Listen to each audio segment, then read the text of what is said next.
Punto final para una persecución que duró demasiado, que nunca debió haber existido. La cuento con prolijidad en este libro que se llama La persecución, la vendetta de Mauricio Macri contra Cristóbal López, de editorial Coligüe, que lo puedes conseguir en todas las librerías, y que cuenta mucho de lo que hoy terminó. Cuenta mucho de lo que no vas a ver en una causa judicial. Tiene mucha información sobre cómo arranca la decisión de Mauricio Macri de atacar al Grupo Indalo. Cuenta sobre todo cuál fue la relación de Macri con el Grupo Indalo durante el año, en realidad más que todo con C5N y con Radio 10, durante el año 2015.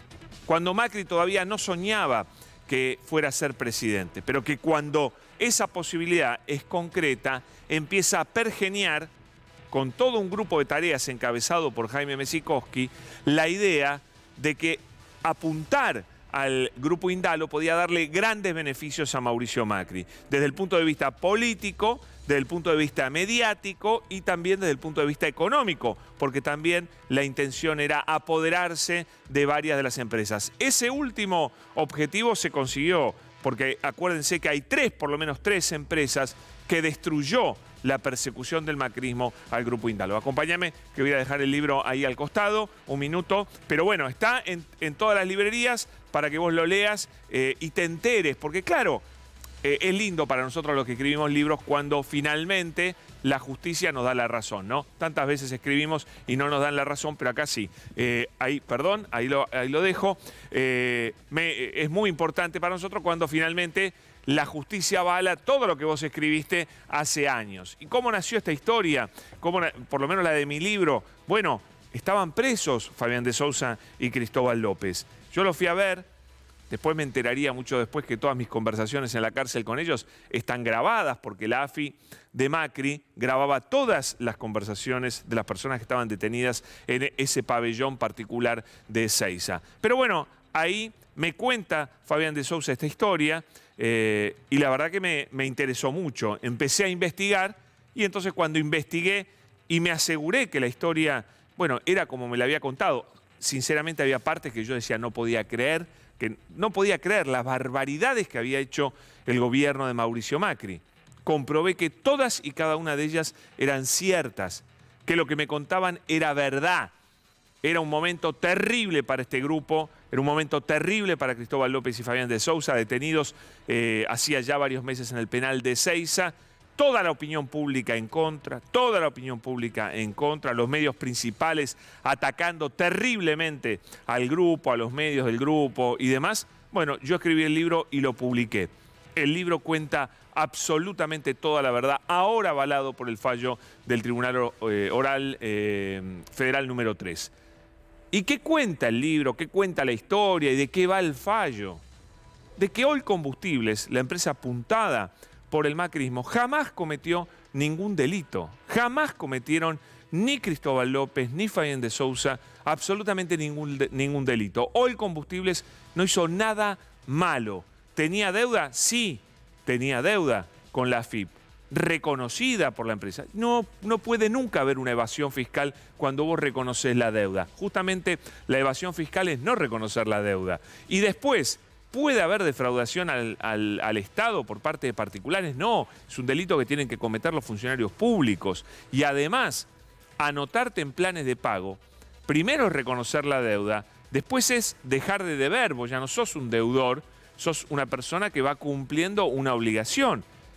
¿En qué podría afectar al gobierno, al erario público eso?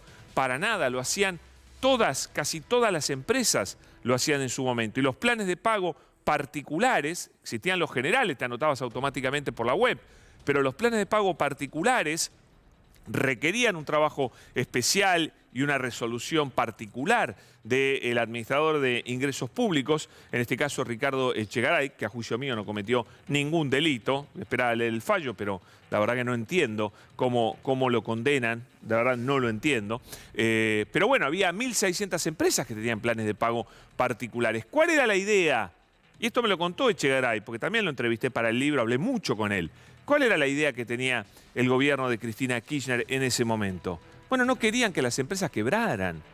No querían que las empresas quebraran, querían ayudarlas, eran conscientes de que había vaivenes económicos complicados. Por ejemplo, en el caso, y hoy lo explicaba Fabián de Sousa, en el caso de OIL Combustibles, la empresa fue virtualmente quebrada durante el gobierno de Cristina Kirchner por la regulación del precio de la nafta y la liberación del precio del petróleo. Convirtió la ecuación económica de una empresa que compraba petróleo, lo refinaba y lo vendía a estaciones de servicio, que después se lo vendían al público, en una ecuación que no daba, que daba pérdida, ¿no es cierto? Entonces, bueno, consciente el gobierno de Cristina Kirchner que había situaciones complejas en la economía, no tenía ganas de que las empresas quebraran porque le debían a la AFIP. Entonces se fomentó mucho la inscripción en planes de pago, justamente para que las empresas pudieran hacer frente a sus obligaciones de a poco, y lo aprovechó el país entero. Lo aprovecharon todas las empresas, todos los medios de comunicación, todas las empresas petroleras, qué sé yo, desde Mirta Legrand hasta las empresas de Macri tuvieron planes de pago. Y la verdad que no tenía nada de malo eso, no había nada ilegal en eso, mucho menos en las de OIL Combustibles, que eran todas situaciones públicas y demás. Bueno, en base a eso se armó una persecución que transcurrió por todos lados. Hubo denuncias en 5 fueros, por supuesto acá hubo la clásica asociación ilícita de poder político con los medios de comunicación. En este caso hizo un papel lamentable, vergonzoso Hugo Alconadamón. Yo creo que no se recupera más de esta vergüenza Hugo Alconadamón, porque el daño que generó con su irresponsable artículo del 13 de marzo del 2016 va a quedar en la historia del periodismo argentino, como el daño que se puede causar desde un artículo periodístico recontralleno de datos falsos, con la mentira además de Alconadamón, que decía hace 6 años que lo investigo a Cristóbal López, no tenía la más remota idea de la causa, no sabía cuántos planes de pago eran, cuánto se había pagado, no sabía qué condición frente al impuesto de transferencia de combustibles tenía la empresa, es decir, no sabía nada.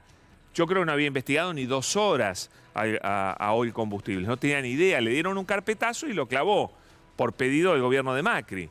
Y bueno, tal vez vino de arriba, de la Nación, vaya uno a saber, pero el que puso la firma fue Hugo Alconadamón. Y fue toda una mentira y toda una gran vergüenza. Esta es la realidad. Y después se sumó Elisa Carrió. Ahí tenés las 3 patas del lawfare.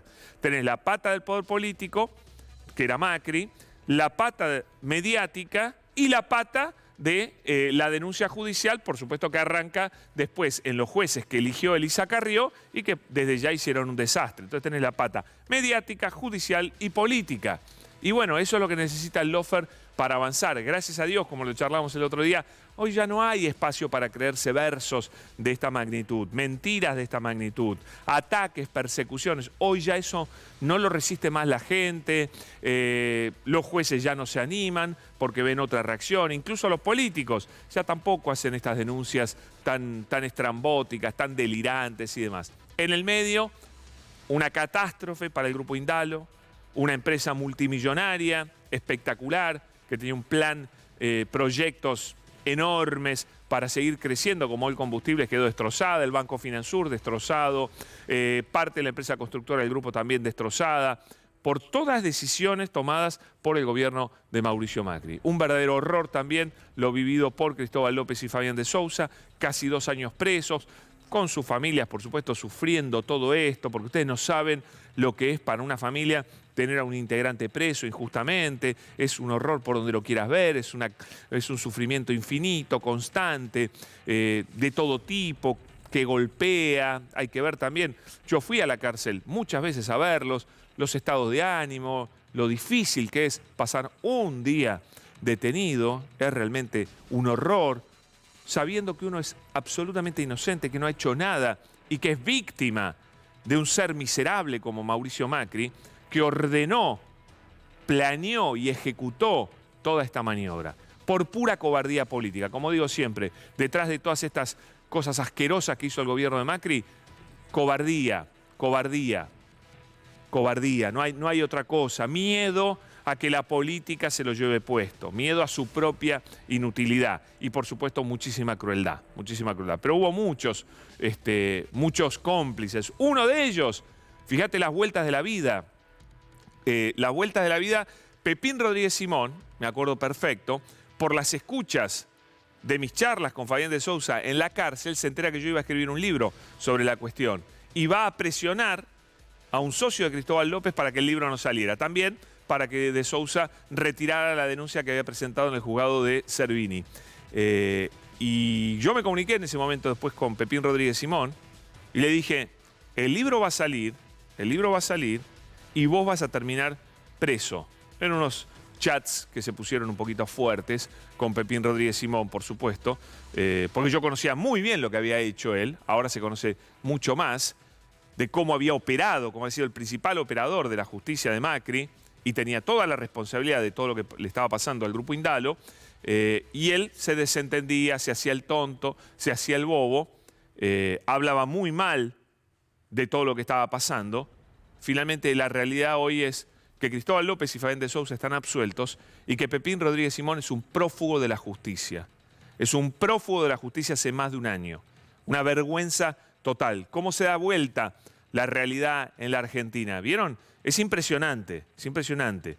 Cómo, en realidad no demasiado rápido, tardó mucho, pero cómo se da vuelta la realidad y los perseguidores pasan a terminar siendo prófugos de la justicia que los busca para que paguen por lo que hicieron. Así que me parece que es toda una lección también, ¿no? La que nos deja la persecución al Grupo Indalo. Vamos a seguir hablando de esto, porque tenemos mucho para contar. Ahora nos metemos en el tema, por supuesto, del presupuesto. Pero antes vamos a escuchar a una de las víctimas, por supuesto, a Fabián de Sousa, que hoy dio una conferencia de prensa después del fallo. 350 acreedores, el 100% de la mesa de acreedores nos acompañaron para que nosotros recuperemos y demos vuelta a la quiebra que había generado la Administración Federal de Ingresos Públicos, la mesa judicial presidida por Mauricio Macri y el prófugo de Pepín Rodríguez Simón. Eso es lo que nos tocó vivir. Eso es lo que nos explican lo que significa una república.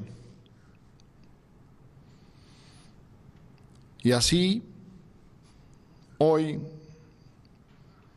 voy a poder mirar a mis hijos los ojos y decirle que su padre no era un delincuente.